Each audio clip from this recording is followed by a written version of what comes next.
निकाला जाए।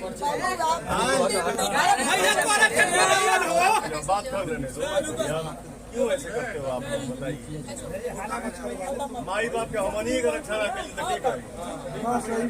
बताओ, फोटो के चक्कर में गिरा था।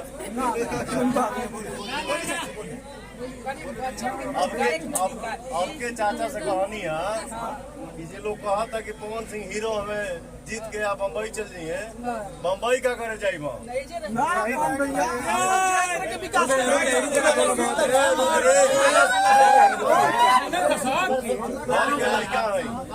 अपना चाचा से, बाप से, भाई से पूछ के हिजे से हिजे साथे रह के विकास करब आ पूरा फिल्मी दुनिया हिजे बसा दी। बस भैया